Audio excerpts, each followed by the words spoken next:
Hi friends, welcome to Satya online classes. నా పేరు నరేష్ బోర్లా అండి. సో ఇండియన్ పాలిటీ గవర్నెన్స్ సంబంధించినటువంటి ఈ సబ్జెక్ట్ను గత 10 సంవత్సరాలుగా బోధిస్తున్నాను. సో ఆంధ్రప్రదేశ్, తెలంగాణలో అనేక ఇన్స్టిట్యూట్లలో ఫ్యాకల్టీగా బోధిస్తున్నాను. సో ప్రస్తుతం మనకు ఈ కరోనా ఎఫెక్ట్ వల్ల సో ఆన్లైన్ క్లాసెస్ అనేటువంటివి మనకు తప్పని పరిస్థితిగా మనకు ఒక సువర్ణ అవకాశంగా ఉంది. సో ఆన్లైన్ క్లాసెస్లో మనకు సత్య ఆన్లైన్ క్లాసెస్ గురించి మనందరికీ చాలా తెలుసు. సో సత్య ఆన్లైన్ క్లాసెస్ ద్వారా కూడా గతంలో మనం కొన్ని క్లాసెస్ కూడా నేను కూడా చేశాను.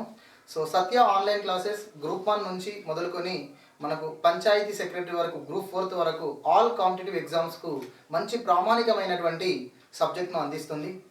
సో ఈ రోజు నుంచి ఈ ఇండియన్ పాలిటీ గవర్నెన్స్ అనేటువంటి సబ్జెక్ట్ను గ్రూప్ 1, గ్రూప్ 2, ఎస్ఐ కానిస్టేబుల్కు ఆల్ కాంపిటేటివ్ ఎగ్జామ్స్కు ఉపయోగపడే విధంగా మనం ఈ సబ్జెక్ట్ను తెలుసుకుందాం. సో మెయిన్గా గ్రూప్ 2లో మాత్రం 75 మార్క్స్కు మనకు ఇండియన్ పాలిటీ అండ్ గవర్నెన్స్ ఉంటుంది.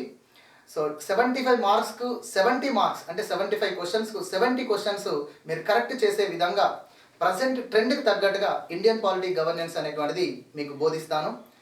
సో ఇండియన్ పాలిటీ గవర్నెన్స్ అనేటువంటి ఈ సబ్జెక్ట్లో మనం ట్రెండ్కి తగ్గట్టుగా ప్రిపేర్ అవుతే ఎక్కువ స్కోర్ చేయవచ్చు. ఒకవేళ పాత పద్ధతిలో ప్రిపేర్ అవుతే మనకు 50% మార్క్స్ కూడా కాదు, అంటే 75కు కనీసం 35 మార్కులు కూడా వచ్చే అవకాశం ఉండదు. ఎందుకంటే సో ఓల్డ్ ప్యాటర్న్ అనేటువంటిది ఇప్పుడు ఫాలో కావట్లేదు. ఇప్పుడంతా కూడా న్యూ ట్రెండ్ అనేటువంటిది కొనసాగుతుంది. అది ఏమిటి అంటే, ఒకటి చూడండి, ఇండియన్ పాలిటీ గవర్నెన్స్లో 3 అంశాలు ప్రధానంగా మనకు ఉంటాయి. ఇండియన్ పాలిటీ గవర్నెన్స్లో మనకి ఎగ్జామ్ ఓరియంటేషన్లో వచ్చేటువంటి క్వశ్చన్స్ చూస్తే ప్రీవియస్ ఎగ్జామ్స్ గత 5-6 సంవత్సరాల నుండి జరుగుతున్న ప్రీవియస్ ఎగ్జామ్స్ను బట్టి మన క్వశ్చన్స్ పద్ధతి అనేటువంటిది, క్వశ్చనింగ్ అనేటువంటిది చాలా డిఫరెంట్గా వస్తుంది. అందులో 3 అంశాలు ప్రధానమైనటువంటి అంశాలు కనబడుతున్నాయి. ఒకటి, సబ్జెక్ట్ కాన్సెప్ట్ అడుగుతున్నాడు.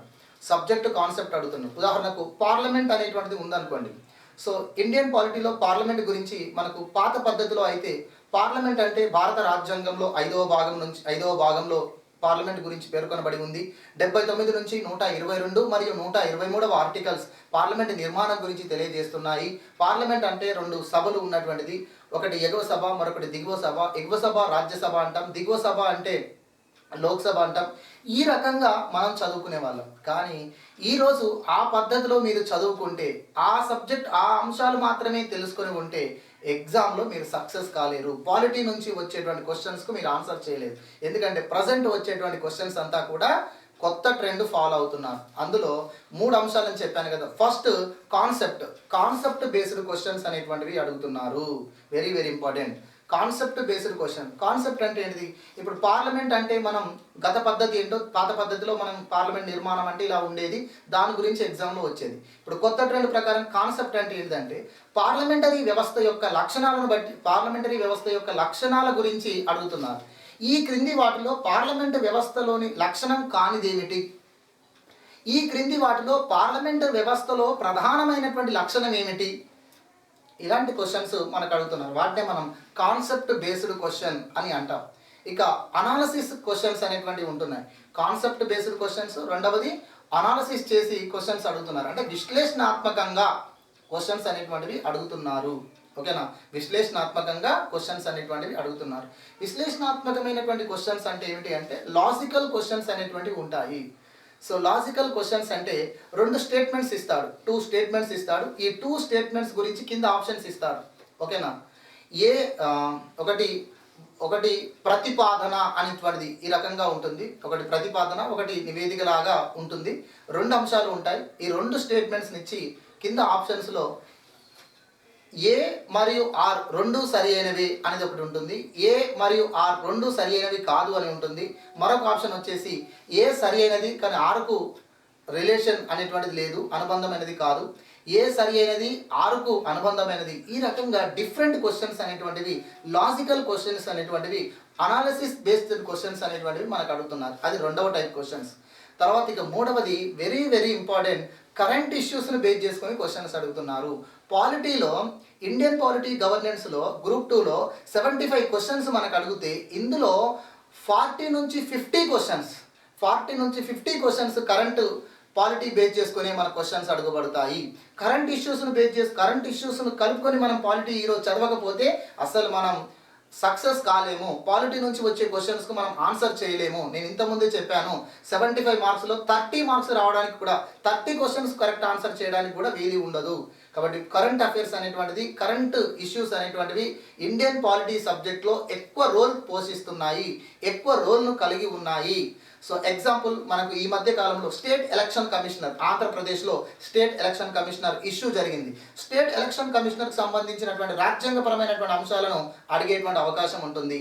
అంటే రాజ్యాంగం ప్రకారం స్టేట్ ఎలక్షన్ కమిషనర్ యొక్క పదవీ కాలం దేనిపై ఆధారపడి ఉంటుంది అని ఈ రకంగా కరెంట్ ఇష్యూని బేస్ చేసుకొని మనకు అడుగుతారు. సో ఈ మధ్య కాలంలో సెంట్రల్ విజిలెన్స్ కమిషనర్గా కొత్త నియామకం జరిగింది, సంజయ్ కొఠారి అని.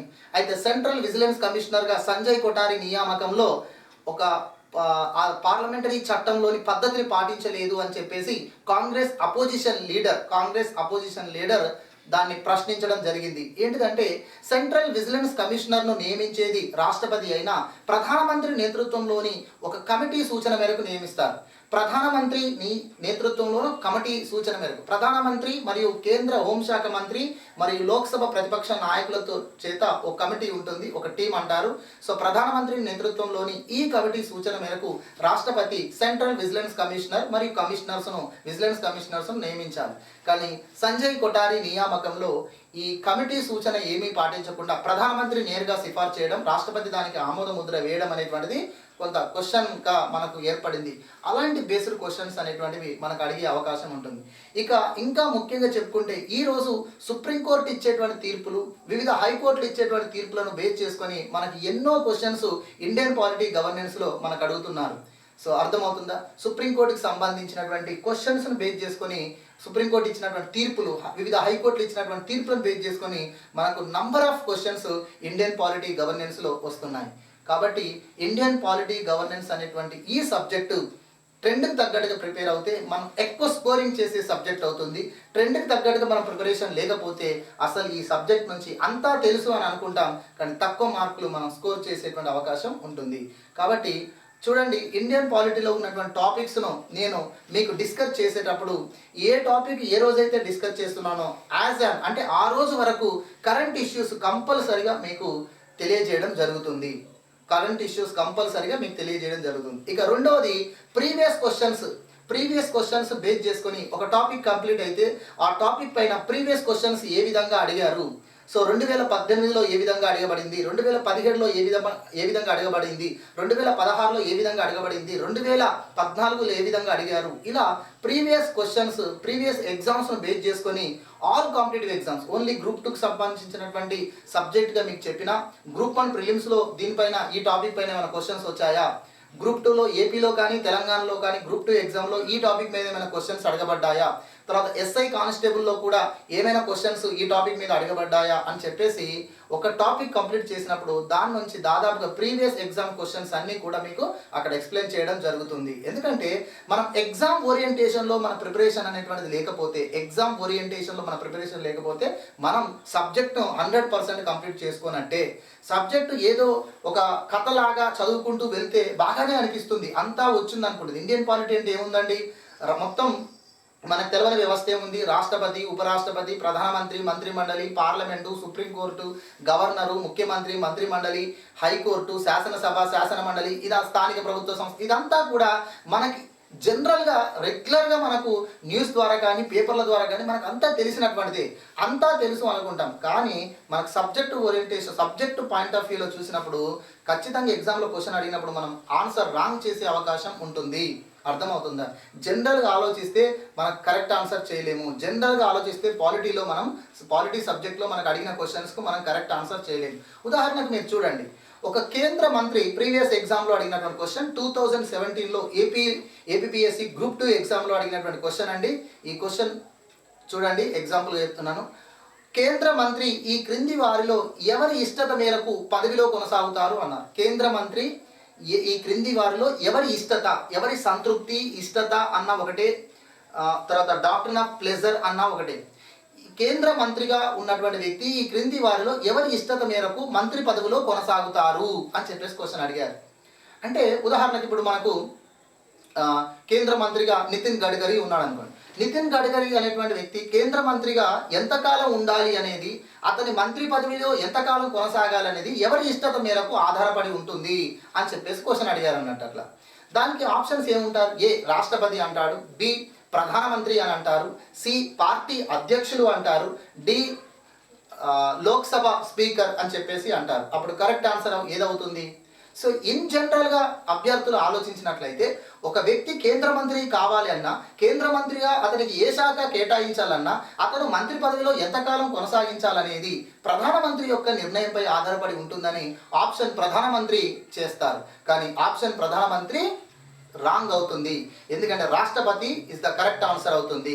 ఎందుకు అంటే చూడండి, ఇన్ జనరల్గా వాస్తవానికి ప్రధానమంత్రి యొక్క సూచన మేరకే కేంద్ర మంత్రుల నియామకం జరుగుతుంది. ప్రధానమంత్రి యొక్క ఇష్టం మేరకే కేంద్ర మంత్రులు మంత్రి పదవులను కొనసాగించడం జరుగుతుంది. కానీ రాజ్యాంగం ప్రకారం చూసినట్లయితే రాజ్యాంగం ప్రకారం చూసినట్లయితే రాష్ట్రపతి యొక్క ఇష్టత మేరకు మంత్రి పదవులు కొనసాగించడం అనేటువంటిది ఉంటుంది. ఎందుకంటే ప్రధానమంత్రి మరియు కేంద్ర మంత్రులు వ్యక్తిగతంగా వారి మంత్రి పదవులకు రాష్ట్రపతికి బాధ్యత వహిస్తారు అని చెప్పి రాజ్యాంగంలో చెప్పబడి ఉంది.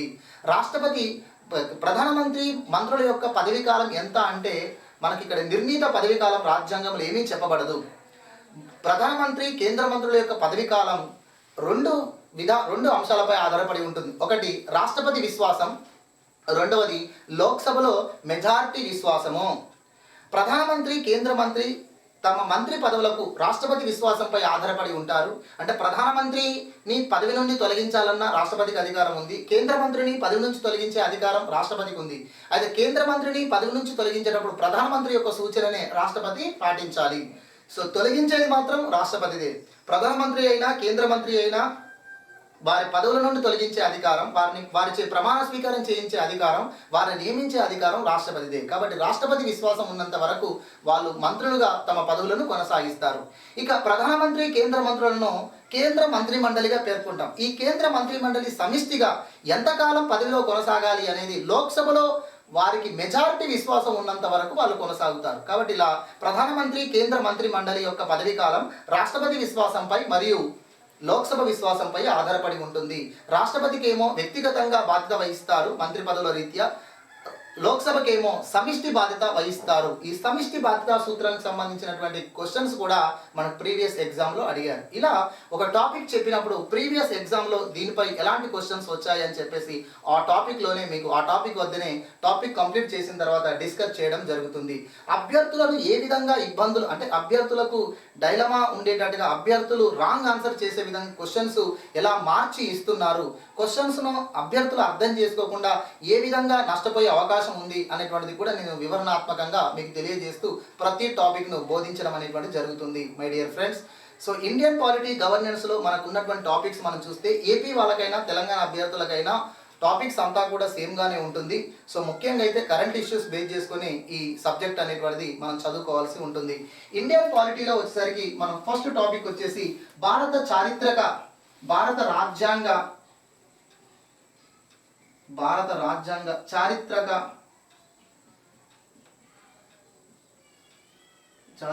పరిణామ క్రమము లేదా భారత రాజ్యాంగ చారిత్రక నేపథ్యము అని చెప్పేసి ఈ టాపిక్ మనకు ఫస్ట్ టాపిక్గా ఉంటుంది. చాలామంది అభ్యర్థులు మరియు ఫ్యాకల్టీ కూడా ఈ టాపిక్ను వదిలేసి మిగతా టాపిక్ను చదవడానికి ఎక్కువ ఇష్టపడతారు. ఎందుకంటే భారత రాజ్యాంగ చారిత్రక నేపథ్యంలో మనకు రాజ్యాంగ చట్టాల గురించి ఉంటుంది.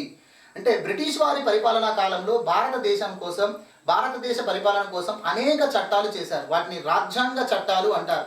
ఆ రాజ్యాంగ చట్టాల యొక్క ఆ రాజ్యాంగ చట్టాలలోని కీలక అంశాలే, మౌలిక అంశాలే మన భారత రాజ్యాంగ నిర్మాణానికి పునాదులుగా ఏర్పడ్డాయి. సో అందులో ముఖ్యమైన చట్టం 1935 భారత ప్రభుత్వ చట్టము. అయితే ఈ రాజ్యాంగ చట్టాలు చదవకుండా మనం ఇండియన్ పాలిటీని పూర్తిగా అర్థం చేసుకోలేము. కాబట్టి రాజ్యాంగ చట్టాలను వదిలేసి మిగతా టాపిక్స్ని చదివి చివరిలో రాజ్యాంగ చట్టాలు చదవాలి అని చెప్పేసి చాలామంది చెప్తూ ఉంటారు. కానీ అది కరెక్ట్ కాదండి. ఎందుకంటే సో ఈ టాపిక్ని ఎందుకు వదిలేసి చివరిలో చదవమంటున్నారు అంటే ఈ టాపిక్ అనేటువంటిది అంతగా గజిబిజిగా ఉంటుందని, ఈ టాపిక్ అనేటువంటిది అభ్యర్థులకు ఇబ్బందికరంగా ఉంటుంది అని వాళ్ళ ఉద్దేశం. కానీ ఈ టాపిక్లోనే ఎంతో ముఖ్యమైనటువంటి అంశాలు మనకి ఇందులో చెప్పుకోవడానికి ఉంటుంది.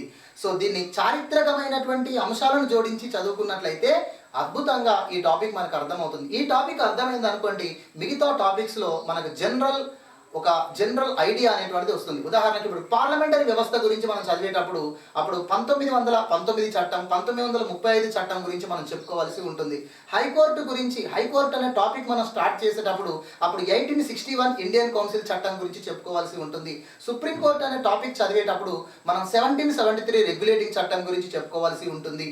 సో ఇలా ఒక ఇండియన్ పాలిటీలో ఏ టాపిక్ స్టార్ట్ చేసినా ఆ టాపిక్ ఫస్ట్ మనం ఒక రాజ్యాంగ చట్టం గురించి చెప్పుకోకుండా మనం టాపిక్ స్టార్ట్ చేయలేం. అంత ఇంపార్టెన్స్ రాజ్యాంగ చట్టాలు. అలాంటి రాజ్యాంగ చట్టాలను వదిలేసి మనం మిగతా టాపిక్స్ చదువుకొని చివరిలో వీటిని చదువుకోవడం కరెక్ట్ కాదు.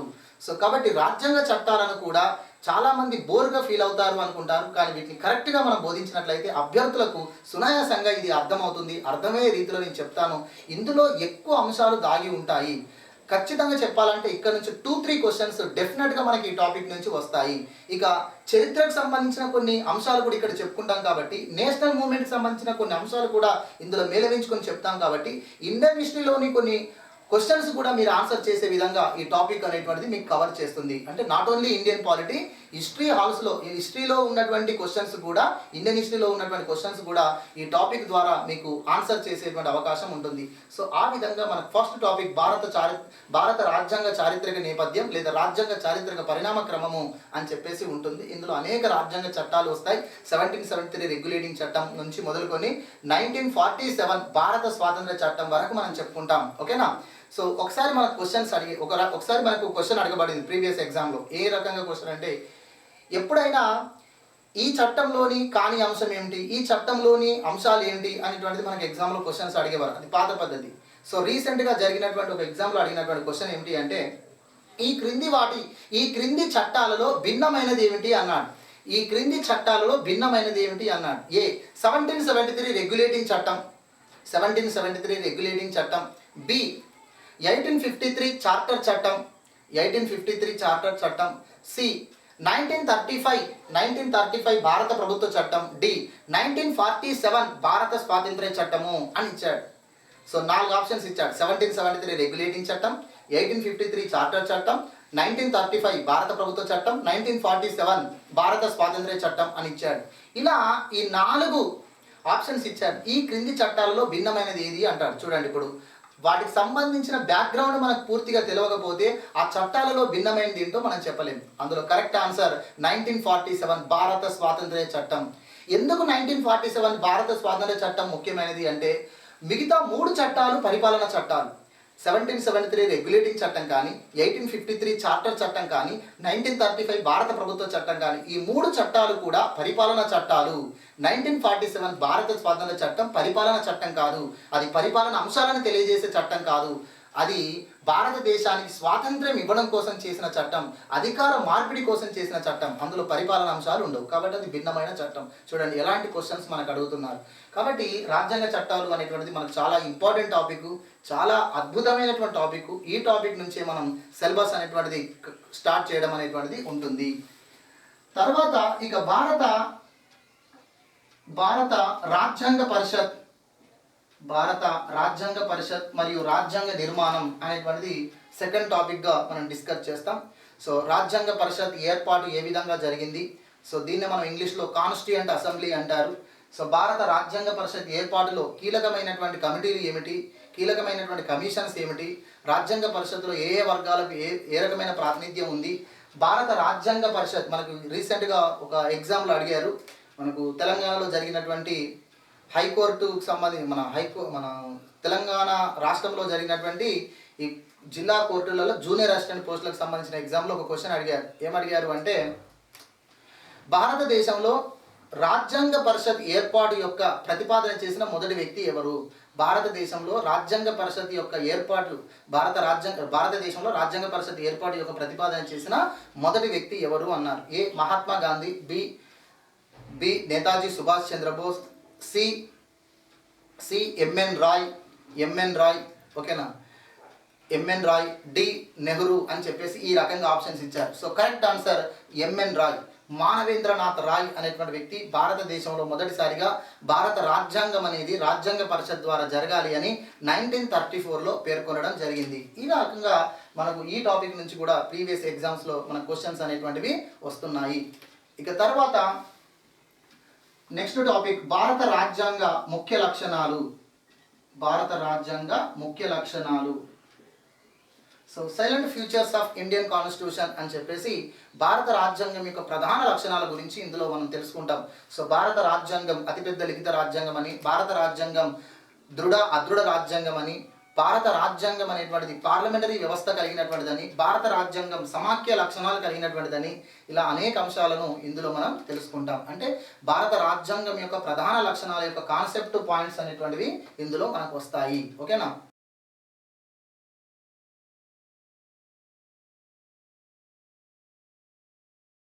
సో నెక్స్ట్ టాపిక్ ప్రవేశిక, రాజ్యాంగ ప్రవేశిక. దీన్ని మనం ప్రియాంబుల్ అంటాం. సో ప్రియాంబుల్ అనేటువంటిది చాలా ఇంపార్టెంట్ టాపిక్ ఇది కూడా. ఎందుకంటే మనకు 2012లో ప్రియాంబుల్కి సంబంధించినటువంటి టాపిక్ నుంచి 7 క్వశ్చన్స్ రావడం జరిగింది. 7 క్వశ్చన్స్. ఎప్పుడైనా ప్రతి ఎగ్జామ్ అప్పుడు మన గ్రూప్ 2లో ఒకటి క్వశ్చన్ కంపల్సరీ వస్తుంది ప్రియాంబుల్ నుంచి. సో అది ప్రియాంబుల్కు ఏ అమెండ్మెంట్ ద్వారా సవరణ చేశారు, ఏ అమెండ్మెంట్ ద్వారా ఈ మా సామ్యవాద లౌకిక సమగ్రత అనే పదాలు చేర్చారు అని, లేదంటే పీఠికలో ఏ అంశాలు కొత్తగా చేర్చబడ్డాయని, ఇలా మనకు అడిగిన క్వశ్చన్నే ఎక్కువగా అడుగుతూ ఒక క్వశ్చన్ డెఫినెట్గా వచ్చేది. కానీ మనకు 2012లో జరిగినటువంటి ఉమ్మడి ఏపీ రాష్ట్రంలో జరిగినటువంటి గ్రూప్ 2 ఎగ్జామ్లో ఏకంగా 7 క్వశ్చన్స్ అనేటువంటివి ప్రియాంబుల్ నుంచి వచ్చాయి. అంటే ప్రియాంబుల్ కూడా చాలా ఇంపార్టెంట్. ఎందుకంటే రాజ్యాంగ మౌలిక అంశాలను తెలియజేసేదే మనకు ప్రియాంబుల్. ప్రియాంబుల్ అనేటువంటిది భారత రాజ్యాంగంలో అంతర్భాగమే అని చెప్పేసి, ప్రియాంబుల్ అనేటువంటిది రాజ్యాంగంలో అంతర్భాగమే అని చెప్పేసి కేశవానంద భారతి కేసులో పేర్కొన్నారు. సో ప్రియాంబుల్ సుప్రీంకోర్టు కూడా వివిధ హైకోర్టులు కూడా తీర్పులు ఇచ్చేటప్పుడు రాజ్యాంగ మౌలిక అంశాలైనటువంటి ప్రవేశిక యొక్క ఔన్నత్యాన్ని కూడా తెలియజేస్తూ ఉన్నారు. కాబట్టి ప్రియాంబుల్ అనేటువంటిది ఈ రకంగా మనకి ఇంపార్టెన్స్ టాపిక్గా మారింది. సో ప్రియాంబుల్కి సంబంధించినటువంటి అనేక అంశాలపై సుప్రీంకోర్టు తీర్పులను కూడా మనం చదువుకోవాల్సి ఉంటుంది. ఓకేనా? సో తర్వాత నెక్స్ట్ టాపిక్ వచ్చేసి మనకి పౌరసత్వము. నెక్స్ట్ టాపిక్ వచ్చేసి మనకు పౌరసత్వం, సిటిజన్షిప్. సో రీసెంట్గా 2019లో జరిగినటువంటి సిటిజన్షిప్ అమెండ్మెంట్ యాక్ట్ వరకు, అంటే ఫస్ట్ మనకు 1955లో సిటిజన్షిప్ యాక్ట్ అనేటువంటిది చేశారు. 1955లో ఇండియన్ సిటిజన్షిప్ యాక్ట్, భారత పౌరసత్వ చట్టం అనేది చేశారు. భారత రాజ్యాంగంలో 11th ఆర్టికల్ ప్రకారం పౌరసత్వంపై చట్టం చేసే అధికారం పార్లమెంటుకే కలదు. పౌరసత్వం అనేటువంటి అంశం కేంద్ర జాబితాలోని అంశము. భారతదేశంలో ఏకపౌరసత్వం విధానం అనేటువంటిది ఉంది. కాబట్టి పౌరసత్వంపై చట్టం చేసే అధికారం పార్లమెంటుకే ఉంటుంది. పౌరసత్వంపై నిర్ణయం తీసుకునే అధికారం కేంద్ర ప్రభుత్వానిదే, రాష్ట్రాలది కాదు. 1955లో చేసినటువంటి భారత పౌరసత్వ చట్టంలో పౌరసత్వం పొందేటువంటి పద్ధతుల గురించి, పౌరసత్వం రద్దయ్యేటువంటి సందర్భాల గురించి పేర్కొన్నారు.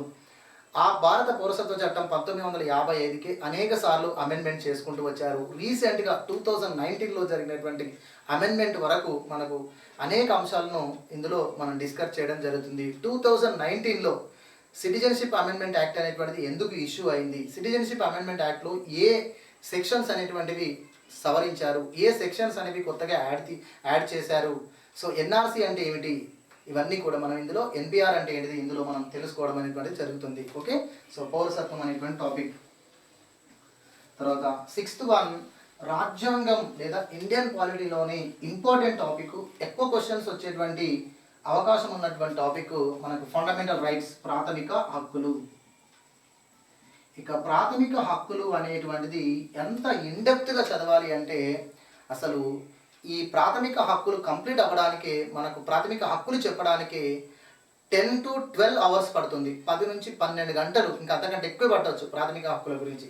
అంత ఇన్డెప్త్ సబ్జెక్ట్, అంత ఇన్డెప్త్ టాపిక్ ఫండమెంటల్ రైట్స్. హక్కులు లేని రాజ్యాంగం అనేది వృధా అని చెప్పేసి రాజ్యాంగ నిపుణులు పేర్కొన్నారు. కాబట్టి హక్కులకు ఎక్కువ ఇంపార్టెన్స్ అనేటువంటిది మన రాజ్యాంగంలో ఉంటుంది. ఫండమెంటల్ రైట్స్ బేస్ చేసుకుని సుప్రీంకోర్టు వివిధ హైకోర్టులు తీర్పులు ఇస్తూ ఉంటుంది. సుప్రీంకోర్టు ఇచ్చినటువంటి ఒక తీర్పులో కానీ, హైకోర్టు ఇచ్చేటువంటి ఒక తీర్పులో కానీ ఫండమెంటల్ రైట్కి సంబంధించిన ఏదో ఒక ఆర్టికల్కు అనుసంధానమై ఉంటుంది.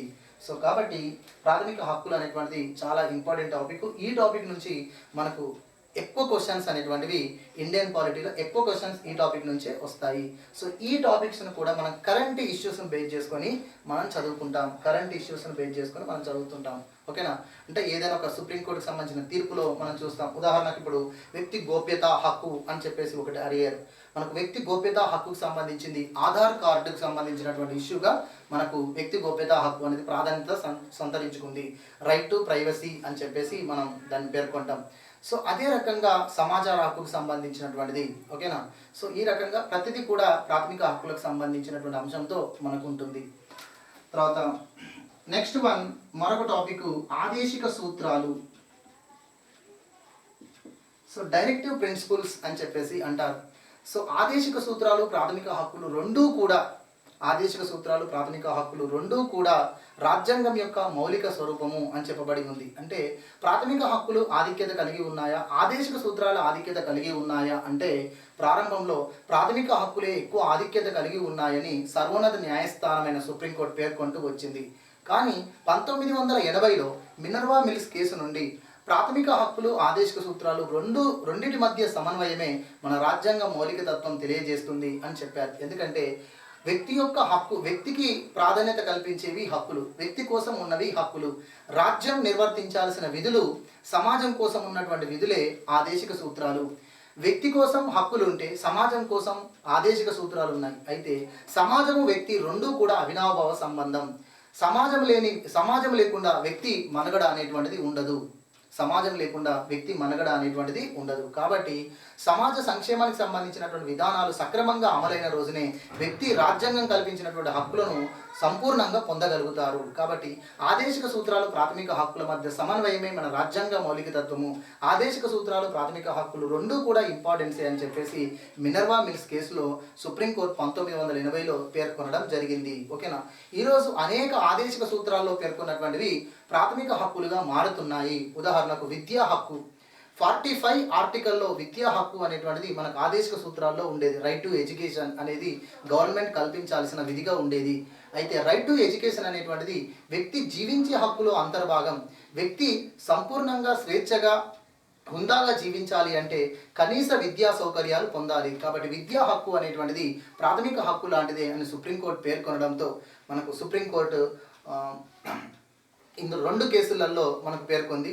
So Mohini Jain versus state of Karnataka, తర్వాత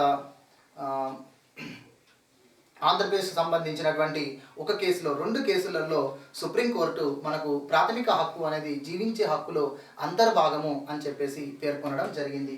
సో కాబట్టి ఆదేశిక సూత్రాలకు సంబంధించింది కూడా మనకి ఎగ్జామ్లో రావడానికి అవకాశం ఉంది. తర్వాత నెక్స్ట్ టాపిక్ వచ్చేసి ప్రాథమిక విధులు. ఇక ఆదేశిక సూత్రాలతో పాటు అదే టాపిక్లో మనం ప్రాథమిక విధులు కూడా చదివితే సరిపోతుంది. ఎందుకంటే ఆదేశిక సూత్రాల్లో చివరి ఆర్టికల్ 51 ఆర్టికల్కే ప్రాథమిక విధులను జోడిస్తూ 51 క్లాస్ ఏ అనే ఆర్టికల్గా తీసుకున్నారు. ప్రారంభంలో 10 ప్రాథమిక విధులు చేర్చారు. తర్వాత మరొక రాజ్యాంగ సవరణ చేసి మరొక విధి చేర్చారు. మొత్తం ప్రస్తుతం 11 ప్రాథమిక విధులు అనేటువంటివి ఉన్నాయి. సో ప్రాథమిక విధులు అనేవి ఆదేశిక సూత్రాలు అనేవి న్యాయ సంరక్షణ కలిగి ఉండవు. కానీ ప్రాథమిక విధులు న్యాయ సంరక్షణ కలిగి లేకపోయినా కొన్ని చట్టాల ప్రకారం ప్రాథమిక విధులు సక్రమంగా అమలయ్యేలా ప్రభుత్వం చర్యలు తీసుకుంటుంది. అనేక చట్టాలు ఇప్పుడు ప్రాథమిక విధులలో పర్యావరణ పరిరక్షణకై కృషి చేయాలి ప్రతి పౌరుడు అని చెప్పేసి ఉంటుంది. అంటే సరస్సులు, నదులు, వన్యప్రాణులు, అడవులను, పర్యావరణాన్ని పరిరక్షించుకోవాలి అని చెప్పేసి మనకు ఉంటుంది. ఈ పర్యావరణ పరిరక్షణలో పౌరుడు తన విధిని విస్మరించినట్లయితే, పర్యావరణానికి నష్టం కలిగించినట్లయితే పర్యావరణ పరిరక్షణ చట్టం ప్రకారం చర్యలు తీసుకునేటువంటి అవకాశం ఉంటుంది. ఈ రకంగా తర్వాత మనకి ఇదే ప్రాథమిక విధులలో మహిళల గౌరవ ప్రతిష్టలకు భంగం కలిగించరాదు అని ఉంటుంది. మహిళలను గౌరవించకపోయినా పర్వాలేదు, కానీ మహిళల గౌరవ ప్రతిష్టలకు భంగం కలిగించరాదు. సో మహిళల పట్ల అసభ్య అమర్యాదకర వర్ణన నిరోధక చట్టం అనేటువంటి ఒక చట్టం ఉంది. ఆ చట్టం ప్రకారం మహిళల పట్ల అసభ్యంగా ప్రవర్తించినట్లయితే చర్యలు తీసుకుంటుంది ప్రభుత్వము. తర్వాత నిర్భయ చట్టాలు లాంటివి ఉన్నాయి, లైంగిక వేధింపుల నిరోధక చట్టాలు ఉన్నాయి, గృహహింస చట్టాలు ఉన్నాయి. ఇవన్నీ కూడా మహిళల గౌరవ ప్రతిష్టలకు భంగం కలగకుండా రక్షణ కల్పిస్తున్నటువంటి చట్టాలు. కాబట్టి ప్రాథమిక విధులకు న్యాయ సంరక్షణ లేకపోవచ్చు, కానీ చట్ట సంరక్షణ అనేటువంటిది ఉంది. ఓకేనా. సో నెక్స్ట్ టాపిక్ వచ్చేసి మనకు కేంద్ర రాష్ట్రాల మధ్య సంబంధాలు. సో దీన్ని మనం భారత సమాఖ్య లక్షణాలు అని చెప్పేసి మనకు టాపిక్ ఉంటుంది. సో భారత సమాఖ్య లక్షణాలు అనేటువంటి టాపిక్ అనేది మనకు నెక్స్ట్ టాపిక్గా ఉంటుంది. భారత సమాఖ్య లక్షణాలు అంటే ఏ రాజ్యాంగంలోనైతే కేంద్రానికి రాష్ట్రాలకు అధికారాలు కల్పించినట్లయితే దాన్ని సమాఖ్య వ్యవస్థ అంటారు. అలా మన భారతదేశం ఒక సమాఖ్య వ్యవస్థను కలిగి ఉంది. మన రాజ్యాంగం సమాఖ్య లక్షణాలను కలిగి ఉంది. S R Bommai versus state of Karnataka కేసులో 1994లో సుప్రీంకోర్టు సమాఖ్య అనేటువంటి పదం రాజ్యాంగంలో ప్రత్యేకంగా పేర్కొనకపోయినప్పటికీ సమాఖ్య వ్యవస్థ అనేటువంటిది, సమాఖ్య అనేది మన భారత రాజ్యాంగ మౌలిక స్వరూపం, బేసిక్ స్ట్రక్చర్ ఆఫ్ ఇండియన్ కాన్స్టిట్యూషన్లో భాగము అని చెప్పి సుప్రీంకోర్టు పేర్కొనడం జరిగింది. సో ఈ భారత సమాఖ్య లక్షణాలలో మన భారతదేశాన్ని అర్ధ సమాఖ్య అని, సో తర్వాత సహకార సమాఖ్య అని, బలమైన కేంద్రం గల బలహీనమైనటువంటి రాష్ట్రాలు గల సమాఖ్య అని, ఇలా ఒక్కొక్క వ్యక్తి ఒక్కొక్క రకమైన స్టేట్మెంట్ ఇచ్చాడు. ఆ స్టేట్మెంట్స్ గురించి కూడా మనకి ఎగ్జామ్లో క్వశ్చన్స్ అడుగుతున్నారు. కేంద్రానికి రాష్ట్రాల మధ్య 3 రకాల సంబంధాలను రాజ్యాంగంలో పేర్కొన్నారు. శాసన, పరిపాలన, ఆర్థిక సంబంధాలు అనేటువంటివి పేర్కొనబడ్డాయి. ఈ కేంద్ర రాష్ట్ర సంబంధాల్లో భాగంగానే మనకు కేంద్ర జాబితా, రాష్ట్ర జాబితా, ఉమ్మడి జాబితా అనేటువంటివి శాసన సంబంధాలలో మనం పేర్కొంటాం. తర్వాత కేంద్ర రాష్ట్రాల మధ్య సంబంధాలను బలోపేతం చేయడం కోసం అనేక కమిటీలు వేయడం జరిగింది. అందులో మనకు మొదటి పరిపాలనా సంస్కరణల సంఘం, తర్వాత తమిళనాడు ప్రభుత్వం వేసిన రాజమన్నార కమిటీ, తర్వాత కేంద్ర రాష్ట్ర సంబంధాలపై వేయబడినటువంటి అతి ముఖ్యమైనటువంటి కమిటీ సర్కారీ కమిషన్, తర్వాత మదన్ మోహన్ పూంచి కమిషన్, ఇవన్నీ కూడా మనం ఇందులో డిస్కస్ చేయడం అనేటువంటి జరుగుతుంది. సో ప్రజెంట్ మనకు మదన్ మోహన్ పూంచి కమిషన్ పైన చర్చలు జరుపుతూ వాటిని అమలు చేసే విధంగా కేంద్ర ప్రభుత్వం బాధ్యత తీసుకుంది. సో నరేంద్ర మోడీ గవర్నమెంట్ అధికారంలోకి వచ్చినప్పటి నుంచి మనకు ఈ మదన్ మోహన్ పూంచి కమిషన్ సిఫార్సులను చర్చించడం అనేటువంటిది జరుగుతుంది. అంతర్రాష్ట్ర కౌన్సిల్ అనేటువంటిది ఒకటి ఉంటుంది. ఈ అంతర్రాష్ట్ర కౌన్సిల్ సమావేశంలో ఈ మదన్ మోహన్ పూంచి కమిషన్ యొక్క సిఫార్సులనే స్టడీ చేశారు. వాటిని అమలు చేయడం కోసమే కేంద్రం, రాష్ట్రాలు చర్చిస్తున్నాయి. ఓకేనా. సో తర్వాత నెక్స్ట్ వన్ కేంద్ర ప్రభుత్వము. నెక్స్ట్ టాపిక్ వచ్చేసి మన కేంద్ర ప్రభుత్వం. సో యూనియన్ గవర్నమెంట్ అంటాం, సెంట్రల్ గవర్నమెంట్ అంటాం, గవర్నమెంట్ ఆఫ్ ఇండియా అని కూడా అంటాం మనం. సో కేంద్ర ప్రభుత్వానికి సంబంధించిన నిర్మాణం గురించి ఇందులో మనం తెలుసుకుంటాం. సో కేంద్ర ప్రభుత్వంలో మనకు కార్యనిర్వాహక భాగం, శాసన నిర్మాణ భాగం, న్యాయ విభాగం అనేటువంటివి ఉంటాయి. సో ప్రతి కేంద్ర ప్రభుత్వంలో కానీ రాష్ట్ర ప్రభుత్వంలో కానీ 3 ప్రభుత్వాంగాలు ప్రధానంగా ఉంటాయి. అందులో కార్యనిర్వాహక భాగమును ఎగ్జిక్యూటివ్ బాడీ అంటాం, శాసన నిర్మాణ భాగమును లెజిస్లేచరీ బాడీ అంటాం, న్యాయ భాగమును జ్యుడిషియరీ అని చెప్పేసి అంటాం. ఇలా ఇందులో కేంద్ర ప్రభుత్వంలో వాటి గురించి మనం డిస్కస్ చేస్తాం. తర్వాత అదేవిధంగా రాష్ట్ర ప్రభుత్వ నిర్మాణం గురించి మనం తెలుసుకోవాలి. రాష్ట్ర ప్రభుత్వంలో కూడా కార్యనిర్వాహక, శాసన నిర్మాణ మరియు న్యాయ శాఖలకు సంబంధించినటువంటివి ఇందులో తెలుసుకుంటాము. ఇక తర్వాత నెక్స్ట్ టాపిక్ వచ్చేసి స్థానిక స్వపరిపాలన సంస్థలు. స్థానిక స్వపరిపాలన సంస్థలు, లోకల్ సెల్ఫ్ గవర్నమెంట్స్ అని చెప్పేసి మనం తెలుసుకుంటాం. సో లోకల్ సెల్ఫ్ గవర్నమెంట్స్ అనేటువంటివి భారతదేశం యొక్క ప్రత్యేకతగా మనం చెప్పొచ్చు. ఎందుకంటే భిన్నత్వంతో కూడినటువంటి ఈ భారతదేశంలో ప్రజలు పరిపాలనలో భాగస్వామ్యులు కావాలి అంటే అది స్థానిక సంస్థల ద్వారానే సాధ్యమవుతుంది. సో ఈ స్థానిక సంస్థలు అనేటువంటివి ప్రాచీన కాలం నుండి కొనసాగాయి. అయితే చట్టబద్ధంగా ఈ స్థానిక సంస్థలకు ప్రాధాన్యత కల్పించిన వాళ్ళు బ్రిటిష్ వారు. ఇందులో 1870లో లార్డ్ మేయో, 1882 మే 18న లార్డ్ రిప్పన్ మొదలైనటువంటి వ్యక్తులు గవర్నర్ జనరల్గా ఉన్నప్పుడు వాళ్ళు చేసినటువంటి తీర్మానాల ప్రకారం ఈ స్థానిక సంస్థలకు ప్రాధాన్యత అనేటువంటిది, చట్టబద్ధత అనేటువంటిది బ్రిటిష్ వారి కాలంలో కలిగింది. స్థానిక సంస్థలను అంటే గ్రామ పంచాయతీలను, గ్రామ పరిపాలనా సంస్థలను లిటిల్ రిపబ్లిక్స్గా మనకు బ్రిటిష్ గవర్నర్ జనరల్స్ పేర్కొనడం జరిగింది. సో గ్రామీణ పరిపాలనా సంస్థలు అనేటువంటివి ఒక లిటిల్ రిపబ్లిక్స్గా, చిన్న గణతంత్ర రాజ్యాలుగా పనిచేస్తాయి అని చెప్పేసి పేర్కొనబడ్డాయి. ఈ స్థానిక స్వపరిపాలన సంస్థలను రాజ్యాంగం ఏర్పాటు చేసేటప్పుడు, భారతదేశానికి స్వాతంత్ర్యం వచ్చిన తర్వాత రాజ్యాంగాన్ని ఏర్పాటు చేసేటప్పుడు మన రాజ్యాంగ నిర్మాతలు బ్రిటిష్ వారు అందించినటువంటి పరిపాలన వ్యవస్థనే ఫాలో అయ్యారు. అయితే స్థానిక సంస్థల యొక్క ప్రాధాన్యతను మాత్రం విస్మరించారు. ఆ స్థానిక సంస్థల యొక్క ప్రాధాన్యత భారత రాజ్యాంగం అమల్లోనికి వచ్చిన తర్వాత దాన్ని గుర్తింపు పొందింది. సో బలవంతరాయ్ మెహతా కమిటీ, అశోక్ మెహతా కమిటీలు ఇందులో మనకు చర్చించుకుంటాం. చివరికి స్థానిక సంస్థలకు రాజ్యాంగ ప్రతిపత్తి కల్పిస్తే కానీ ఇవి స్వతంత్రంగా పనిచేయలేవు, వీటికి పూర్తి అధికారాలు అనేవి రాష్ట్రాలు కల్పించలేవు అని చెప్పేసి 73, 74వ రాజ్యాంగ సవరణ చట్టాలు చేయడం జరిగింది. ఓకేనా. సో స్థానిక సంస్థలు అనేటువంటి అంశం రాష్ట్ర జాబితాలోని అంశం. స్థానిక సంస్థల సంబంధించినటువంటి చట్టం 73, 74వ రాజ్యాంగ సవరణ చట్టం అయినప్పటికీ ఆ చట్టాలను బేస్ చేసుకొని రాష్ట్రాలు పంచాయతీరాజ్ చట్టాలను మరియు మున్సిపల్ చట్టాలను చేసుకోవడం జరుగుతుంది.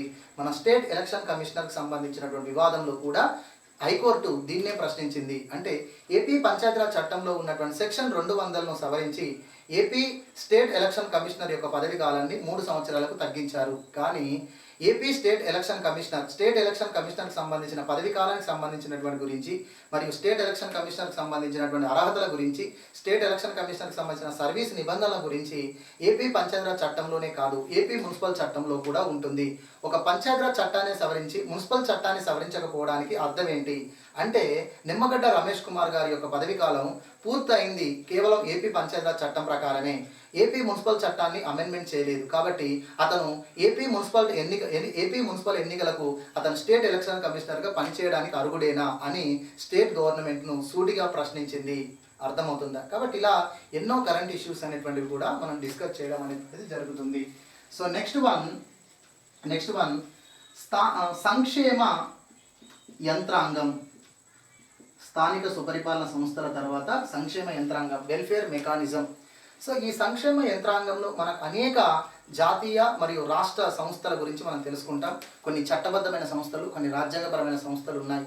సో ఇందులో మనకు ఎస్సీ, ఎస్టీ, బీసీ, మైనారిటీ, మహిళా, మానవ హక్కుల, బాలల హక్కుల కమిషన్స్ గురించి మనం ఇందులో డిస్కస్ చేస్తాం.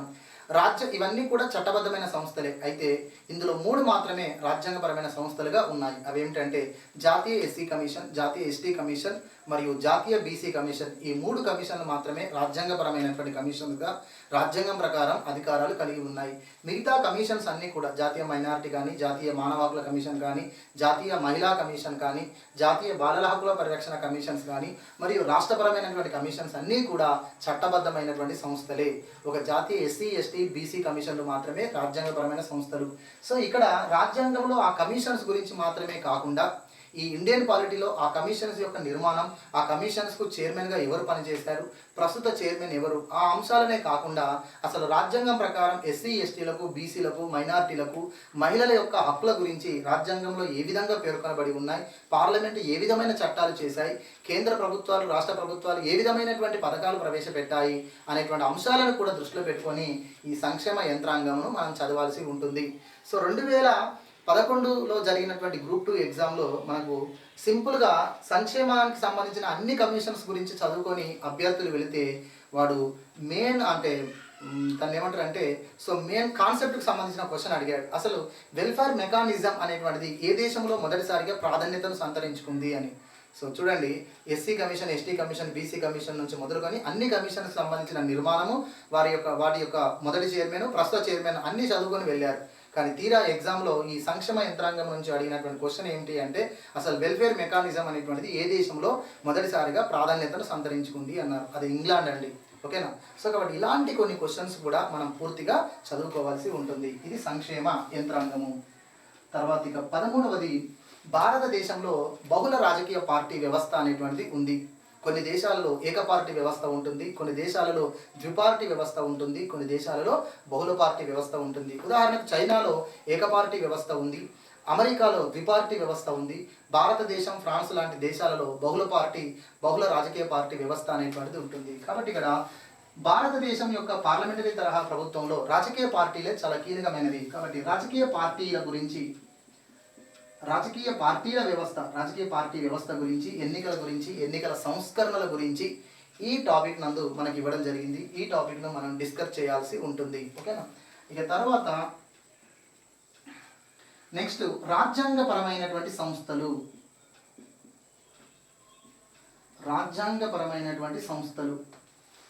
సో రాజ్యాంగపరమైనటువంటి సంస్థలు అంటే మనకు పబ్లిక్ సర్వీస్ కమిషన్స్ కానీ, తర్వాత ఫినాన్స్ కమిషన్ కానీ, ఎలక్షన్ కమిషన్ కానీ, సో ఇవన్నీ కూడా కాగ్ కానీ, ఇవన్నీ కూడా రాజ్యాంగపరమైనటువంటి సంస్థలుగా ఉన్నాయి.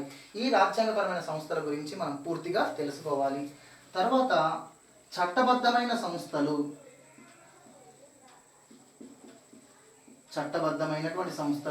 సో చట్టబద్ధమైనటువంటి సంస్థలు కేంద్ర సమాచార కమిషన్స్, తర్వాత మన జాతీయ మానవ హక్కుల కమిషన్స్, ఓకేనా, తర్వాత సెంట్రల్ విజిలెన్స్ కమిషనర్, ఇవన్నీ కూడా మనకు చట్టబద్ధమైన సంస్థలుగా ఉంటాయి. లోక్పాల్, ఇది కూడా మనకు చట్టబద్ధమైన సంస్థనే. సో ఇక్కడ చట్టబద్ధమైన సంస్థల గురించి డిస్కస్ చేస్తాము. తర్వాత నెక్స్ట్ వన్, రాజ్యాంగేతర చట్టేతర ఇతర సంస్థల గురించి మనం డిస్కస్ చేయాల్సి ఉంటుంది. సో అనగా ఇందులో మనకు నీతి ఆయోగ్, తర్వాత ఇంటర్ స్టేట్ కౌన్సిల్ లాంటి అంశాలు, జాతీయ అభివృద్ధి మండలి, జాతీయ సమగ్రతా మండలి, జాతీయ భద్రతా మండలి అనేటువంటివి కొన్ని ఉన్నాయి. వాటి గురించి మనం ఈ ఇతర సంస్థల కింద డిస్కస్ చేయడం అనేటువంటి జరుగుతుంది. తర్వాత భారత రాజ్యాంగం ఎదుర్కొంటున్న నూతన సవాళ్ళు. భారత రాజ్యాంగం ఎదుర్కొంటున్న నూతన సవాళ్ళు. భారత రాజ్యాంగం ఎదుర్కొంటున్న నూతన సవాళ్ళ గురించి మనకు ఇండియన్ పాలిటీ గవర్నెన్స్లో మనకు రీసెంట్గా ట్రెండ్ అంటే 2016 నుండి ఇది ఇవ్వడం జరిగింది. అంటే ప్రస్తుతం మన భారత రాజ్యాంగం 70 సంవత్సరాలను పూర్తి చేసుకుంది.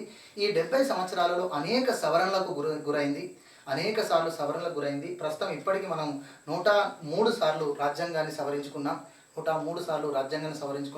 ఇన్ని రాజ్యాంగ సవరణ ద్వారా భారత రాజ్యాంగం యొక్క మౌలిక స్వరూపం పూర్తిగా మారిపోయి ఉంటుంది. కాబట్టి రాజ్యాంగాన్ని మళ్ళీ నూతనంగా నిర్మించుకునే అవకాశం ఉందా, లేదంటే రాజ్యాంగంలో ఏమైనా మార్పులు తీసుకురావాల్సి ఉంటుందా అని చెప్పేసి రాజ్యాంగం అమల్లోనికి వచ్చిన 50 సంవత్సరాల తర్వాత మనకు వాజ్పేయి గవర్నమెంట్ జస్టిస్ వెంకటాచలయ్య నేతృత్వంలో రాజ్యాంగ పునః సమీక్ష కమిషన్ వేసింది. సో రాజ్యాంగ పునః సమీక్ష కమిషన్ నుండి మొదలుకొని భారత రాజ్యాంగం ఎదుర్కొంటున్న నూతన సవాళ్ళు అనేటువంటి టాపిక్ మనకు ఇంపార్టెన్స్ సాధించింది, ప్రాధాన్యతను సంతరించుకుంది. అంటే ప్రస్తుతం ఉన్నటువంటి తరుణంలో ఈ భారత రాజ్యాంగం ఎంతవరకు సరి అయినది, ప్రస్తుతం మారుతున్నటువంటి కాలంలో రాజ్యాంగంలోని అంశాలకు ఏ విధమైన ఇబ్బందులు వస్తున్నాయి అనేటువంటివి ఎన్నో కూడా మనకి ఇందులో డిస్కస్ చేస్తాము. అంటే ప్రస్తుతం మనకు ఒకే పార్టీ అధికారంలో ఉండడం అనేది సాధ్యం కావట్లేదు. సో సంకీర్ణ ప్రభుత్వాలు, హంగు ప్రభుత్వాలు అనేవి ఎక్కువగా ఏర్పడుతున్నాయి. తర్వాత ప్రపంచానికి సంబంధించినటువంటి కొన్ని అంశాలు అనేటువంటివి మన భారత పరిపాలన వ్యవస్థ పైన, రాజ్యాంగం పైన ప్రభావం చూపుతున్నాయి, అర్థమవుతున్నాయి. ఇవన్నీ కూడా భారత రాజ్యాంగం ఎదుర్కొంటున్న నూతన సవాళ్ళు అనేటువంటి అంశంగా మనం తెలుసుకుంటాం. సో ఇందులోనే మనకు ఈ మన చట్టబద్ధమైనటువంటి సంస్థలలో ట్రిబ్యునల్స్ అనేటువంటివి కూడా వస్తాయి. ఓకే, ఇది ఓవరాల్గా మనకి ఇండియన్ పాలిటీ గవర్నెన్స్. ఇక పాలిటీలో ఉన్నటువంటి అంశాలు ఇవన్నీ అండి. నెక్స్ట్ మనకు గవర్నెన్స్ సంబంధించింది కొత్తగా యాడ్ చేశారు. సో గవర్నెన్స్ అనేటువంటిది కొత్తగా యాడ్ చేసినటువంటి పార్ట్ అండి ఇది. యాక్చువల్గా గవర్నెన్స్ అనేటువంటిది గ్రూప్ 1 వాళ్ళకు మెయిన్స్లో ఒక సబ్జెక్ట్గా ఉంటుంది, కానీ గ్రూప్ 2 అభ్యర్థులకు మాత్రం ఇండియన్ పాలిటీలోనే ఒక పార్ట్గా గవర్నెన్స్ అనేది ఇచ్చారు. సో గవర్నెన్స్ అంటే ఏంటి, గుడ్ గవర్నెన్స్ అంటే ఏంటి, ఈ గవర్నెన్స్ అంటే ఏంటో ఇందులో మనం తెలుసుకుంటాం. తర్వాత ఇందులోనే ఆర్టీఐ చట్టం గురించి మనం తెలుసుకోవాల్సి ఉంటుంది. సో దీనిలో భాగంగానే మనకు పబ్లిక్ పాలసీస్ అంటే ఏంటి, పబ్లిక్ రీఫార్మ్స్ అంటే ఏంటి అనేటువంటివి ఈ గవర్నెన్స్ అనేటువంటి టాపిక్లో మనం డిస్కస్ చేయడం అనేటువంటి జరుగుతుంది. సో ఓవరాల్గా ఇది మన ఇండియన్ పాలిటీ గవర్నెన్స్ అనేటువంటి సబ్జెక్టుకు సంబంధించిన సిలబస్. ఓకేనా. సో మళ్ళీ మనం నెక్స్ట్ క్లాస్లో ఒక్కొక్క టాపిక్ గురించి కరెంట్ ఇష్యూస్ని బేస్ చేసుకొని సబ్జెక్ట్ అనేటువంటిది పూర్తి చేసుకోవడం అనేది జరుగుతుంది. Thank you my dear friends.